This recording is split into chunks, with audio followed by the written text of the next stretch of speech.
बिस्मिल्लाहिर्रहमानिर्रहीम अस्सलामु अलैकुम वरहमतुल्लाहि वबरकातुहू। आज 19 अक्टूबर 2025 है और आज दिन है इतवार का। आज की ताज़ा तरीन बड़ी खबरों से इस व्लॉग का आगाज करेंगे। सबसे पहले हेडलाइंस आपके सामने रखेंगे। तुर्की ने इसराइल का शिकंजा कस डाला है। तुर्क फौज ने इसराइल को चारों तरफ से घेरना शुरू कर दिया है। तुर्की और इसराइल के दरमियान बहुत बड़ी लड़ाई मशरिक़ वुस्ता में सुपर पावरी की शुरू हो चुकी है। दूसरी तरफ है अमेरिका ने, ट्रंप ने तुर्की को फलस्तीन और शाम हवाले कर दिया है।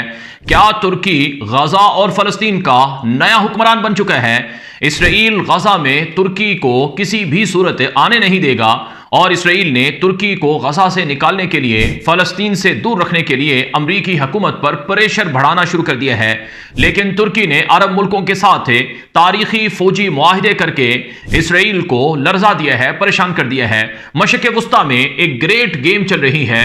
एक तरफ इसराइल है, दूसरी तरफ तुर्की है और तीसरी तरफ अरब है और चौथी तरफ अमेरिका है और पांचवी तरफ ईरान है।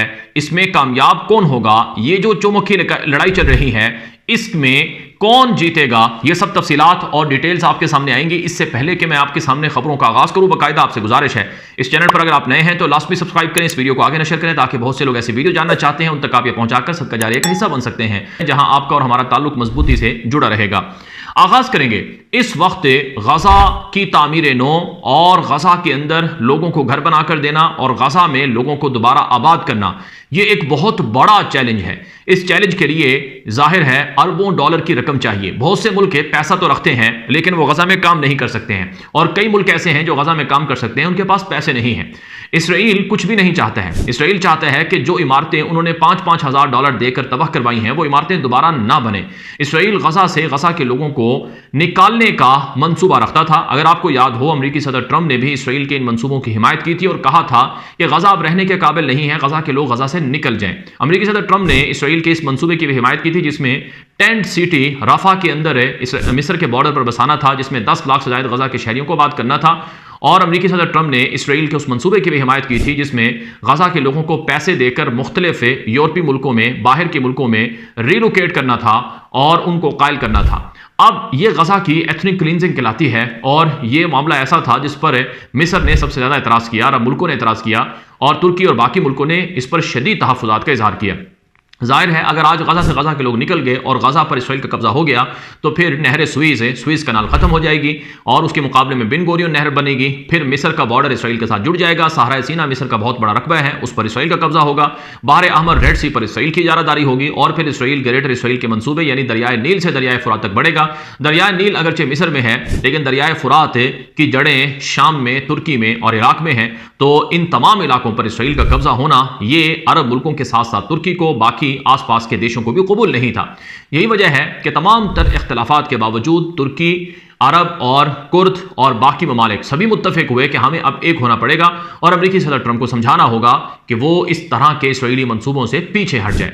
चुनांचे न्यूयॉर्क के अंदर जो मुसलमान मुल्कों के 8 मुल्कों के हुक्मरानों की, हुकाम की मुलाकात ट्रंप से हुई, उसके बाद इम्कानात पैदा हुए और फिर शर्म शेख के अंदर जो एक आलमी कॉन्फ्रेंस हुई उसमें बाकायदा अमेरिकी सदर ट्रंप को मानना पड़ा कि इसराइली मंसूबों पर अमल नहीं किया जा सकता है, इससे मशरिक़ वुस्ता में उनके दोस्त नाराज हो जाएंगे। अब सूरत हाल यह है कि तुर्की गजा में इमदादी सरगर्मियां शुरू कर चुका है। तुर्की 17 से 20 के करीब बाहरी जहाज़ों में इमदादी सामान लादकर मिस्र भेज चुका है। कतर और तुर्की 2 मुल्क हैं जो सबसे ज्यादा गजा में पैसा लगा रहे हैं। लोगों की बहाली के लिए लोगों को अद्वियात भेज रहे हैं, तिब्बी अमला पहुंचा चुके हैं, आलमी टीमें पहुंचा रहे हैं। और अब जो आज की एक और खबर मेरे सामने है इस वक्त, उसके मुताबिक तुर्की ने गजा में जो डिजास्टर टीमें हैं उनको भेजने का ऐलान किया है लेकिन इसराइल उनको दाखिल होने नहीं दे रहा है।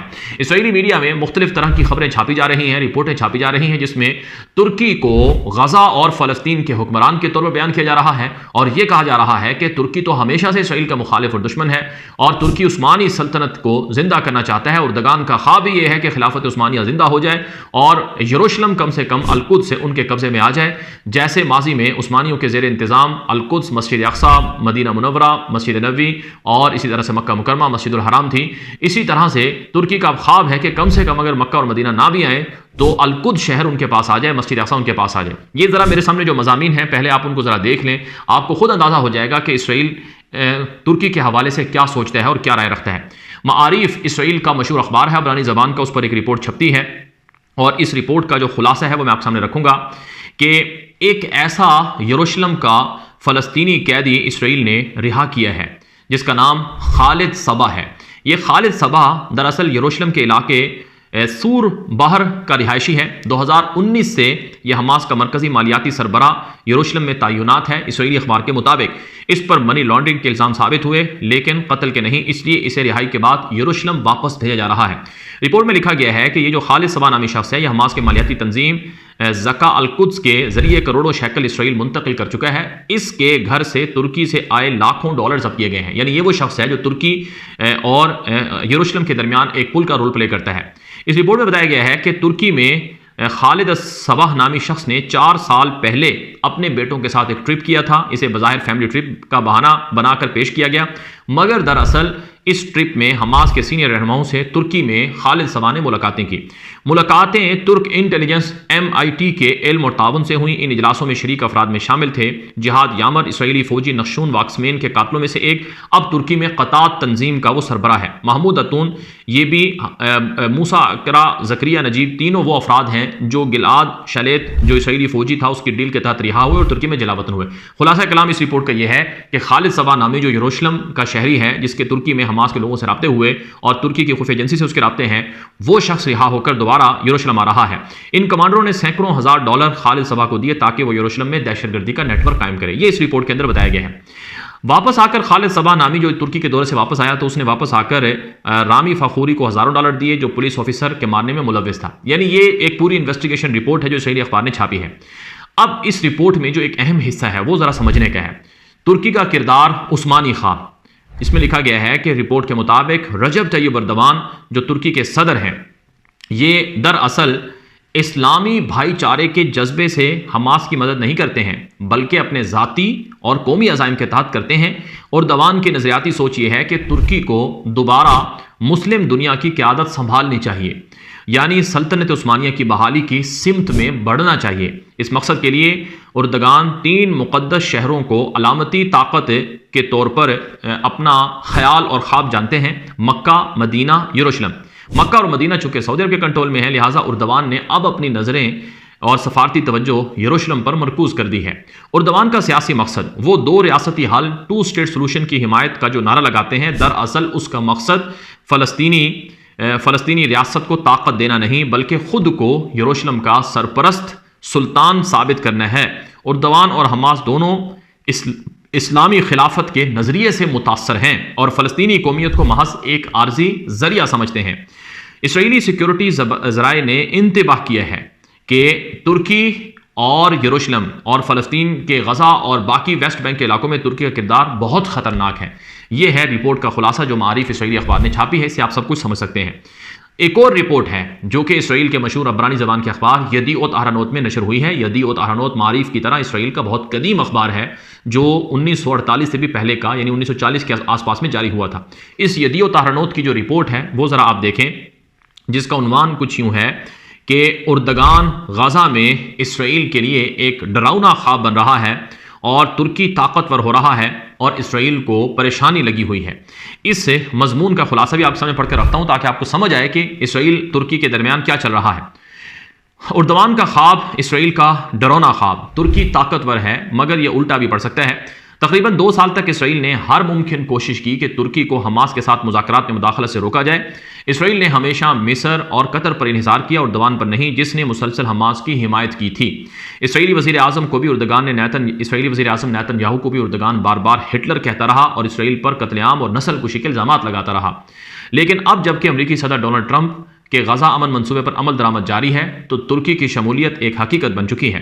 एर्दोगान ने न सिर्फ मुज़ाकरात में मरकज़ी किरदार अदा किया बल्कि शर्म शेख में अमन माहिदे पर भी एर्दोगान ने दस्तखत किए, जहां उनके साथ ट्रंप, कतरी वज़ीर आज़म और मिस्री सदर अब्दुल फत्ताह सीसी भी माहिदे पर दस्तखत में शरीक थे। तुर्की अब उन ममालिक की बैनुल-अक़वामी टीम का हिस्सा है जो गज़ा में मारे गए इसराइली मुग़वियों की तलाश में मदद करेगा। एक तुर्क एहलकार के मुताबिक 81 डिज़ास्टर इमदादी कारकुन जो हैं वो गज़ा में आ रहे हैं, लेकिन उनकी मंजूरी इसराइल पर मुनहसर है। ट्रंप का एर्दोगान पर एतमाद। ट्रंप ने कहा कि एर्दोगान के पास दुनिया की ताकतवर तरीन फौज है, जितनी ताकत वो जाहिर करता है हकीकत में उससे कहीं ज्यादा ताकत एर्दोगान और तुर्की के पास है। ताहम तुर्की ने इसराइल के खिलाफ अपनी सख्त बयानिए की मुहिम कम नहीं की है। शर्म शेख कॉन्फ्रेंस से पहले तुर्क मीडिया के मुताबिक दावा किया गया कि अगर नेतन्याहू मिस्र के इजलास में शरीक होता है तो उर्दगान वो इजलास में शामिल नहीं होगा, छोड़ देगा। उर्दगान ने यह भी कहा कि इसराइल की एक तवील तारीख है कि वो फायरबंदी सीज फायर माहिदों की खिलाफ वर्जियां करता है। यह ज़रूरी है कि अमेरिका इस मौके पर इसराइल पर प्रेशर डाले। तुर्की का किरदार क्यों खतरनाक समझा जा रहा है? इस रिपोर्ट में लिखा गया है कि इसराइली माहिर उमूर तुर्की डॉक्टर गालिया लिंडन शत्राउस, जो कि institute for national security studies की एक माहिर है या उसके साथ मुंसलिक है, एक इसराइली खातून माहिर जो तुर्की के उमूर को जानती है, उसने कहा कि इसराइल तवील अरसे तक गजा के बाद अज जंग इंतजाम में तुर्की की शमूलियत नहीं चाहता है, मगर ट्रंप के दबाव और तुर्की अमरीका करीबी ताल्लुकात के बायस अब यह हकीकत बन चुकी है। ट्रंप समझता है कि उर्दवान मशरिक़ वस्ता में कुछ न कुछ चेंज ला सकता है। ट्रंप के मुताबिक तुर्की के जरिए हमास पर दबाव डाला गया, क्योंकि तुर्की और कतर दोनों हमास को पनाह, फंड और लॉजिस्टिक सहूलत देते थे। इसी दबाव की बदौलत ये ट्रंप पीस प्लान मुमकिन हुआ। लेकिन वो जो खातून है इसराइल की, वो कहती है कि ये इसराइल के लिए खुश आइंद बात नहीं है। तुर्की एक ऐसा मुल्क है जो एलानिया और अमलन इसराइल का मुखालिफ है। इसराइल ने हमेशा ये यकीनी बनाने की कोशिश की है कि तुर्की शाम के जनूबी हिस्से में सरगर्म ना हो। अब गजा में भी इसराइल तुर्की की मौजूदगी को अपने लिए खतरा समझता है। गेम चेंजर मगर खतरनाक। डॉक्टर रामी डैनियल माहिर उमूर तुर्की कहते हैं, चाहे लोग पसंद करें या नहीं, तुर्क मुदाखलत ने ही मुआहिदा मुमकिन बनाया। उर्दवान इब्तदा से सालिस नहीं बन सकता था, मगर वो खुद को अहम खिलाड़ी साबित करने के ख्वाहिशमंद थे। वो मजीद कहते हैं कि तुर्की ने माजी में गजा को सबसे ज़्यादा इमदाद दी। उर्दवान ने इसराइल की मुखालफत में मिसाल कायम करने की कोशिश की, मगर उन्हें कामयाबी नहीं मिली। अब ट्रंप ने हमास को दबाव में लाने के लिए कतर और तुर्की दोनों को एक साथ इस्तेमाल किया और यही मुआहिदे का गेम चेंजर था। डॉक्टर रामी के मुताबिक उर्दवान अब भी हमास की सियासी हैसियत बरकरार रखने की कोशिश करेगा। उन्होंने अपना लहजा नहीं बदला है। वो कहते हैं कि बस बहुत हो गया, फ़लस्तीनी और हमास पर दबाव बंद करो, अब इसराइल पर दबाव डालने की ज़रूरत है। यानी तुर्की ने पहले मरहले यानी यरगमालियों की रिहाई में मदद की, लेकिन दूसरे मरहले पायदार अमन और गजा के मुस्तकबिल में वो मसला यानी तुर्की मसला बन सकता है। 7 अक्टूबर से ही उर्दगान गजा में किरदार का ख्वाब देख रहा था। इस रिपोर्ट में कहा गया है कि तुर्की बड़े दावे कर रहा है कि वो गजा में अमन फौज भेजने को तैयार है। फिलहाल उसका किरदार वहां इमदादी और मुग़वियों की तलाश तक महदूद है, मगर वो कह रहे हैं कि अगर ज़रूरत पड़ी तो तुर्क फौज भी गजा में तैनात हो सकती है। तुर्क वज़ारत दिफ़ा ने कहा कि हमारी अफवाज अमन कायम रखने और बरकरार रखने में माहिर हैं और हमें जो भी जिम्मेदारी दी जाएगी हम तैयार हैं, लेकिन इसराइल के लिए यह ख़तरनाक है, क्योंकि अगर इसराइली कार्रवाई में गलती से तुर्की का कोई भी फौजी निशाना बन गया तो ये एक बहुत बड़ा सफारती और आलमी बहरान बन जाएगा। तुर्की और कतर नहीं चाहते कि हमास ख़त्म हो। इससे तुर्की के उमूर के माहिर के मुताबिक इन दोनों ममालिक का बुनियादी मफाद इसराइल के मफाद के खिलाफ है। वो हमास को मुकम्मल तौर पर ख़त्म नहीं देखना चाहते, बल्कि किसी न किसी शक्ल में इसका वजूद बरकरार रखना चाहते हैं। डॉक्टर रामी के मुताबिक मशरिक़ वस्ता के ज़्यादातर ममालिक मिस्र, इमारात, इसराइल हमास से जान छुड़ाना चाहते हैं। तुर्की की कमज़ोरी यह है कि वो इस इलाका इत्तिफाक़ राय के खिलाफ जा रहा है। फिलहाल तुर्की मजबूत नज़र आता है, लेकिन मुस्तक़बिल में यह ताकत उसके खिलाफ भी जा सकती है। तुर्की एक ताकतवर मगर गैर मुतवक्के खिलाड़ी है। अगर उसे गजा में ज़्यादा फौजी किरदार दिया गया तो इसराइल के लिए नया दर्द सर बन जाएगा। यह है वो मजमून जो आपके सामने मैंने मारिफ का पढ़ कर रखा है। तो इससे आप अंदाज़ा लगा लें कि इसराइल के जो बड़े बड़े थिंक टैंक्स हैं, जो उनके माहिरीन हैं, जो उनके प्रोफेसर्स हैं या जो उनके पॉलिसी मेकर हैं, वो क्या चीज़ें सोच रहे हैं। तो इसलिए कहा जा रहा है कि तुर्की एक तरफ गजा में और दूसरी तरफ तुर्की शाम के अंदर है।